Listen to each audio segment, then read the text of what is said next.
salamat po sa binigay mong babae sa amin at sa binigay mong pamasko namin sa amin. Napakalaking tulong po. Salamat po.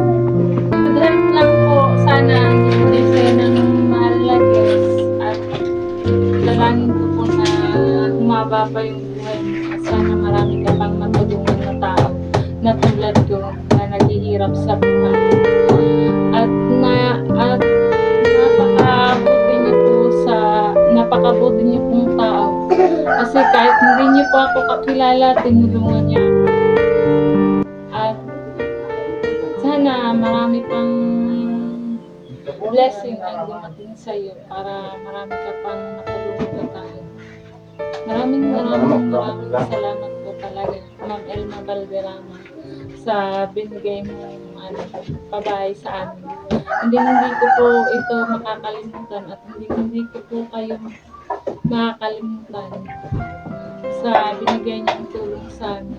Siguro kung buhay man ngayon ng tatay ko, isa rin yun sa magpapasalamat sa inyo. Sayang nga lang hindi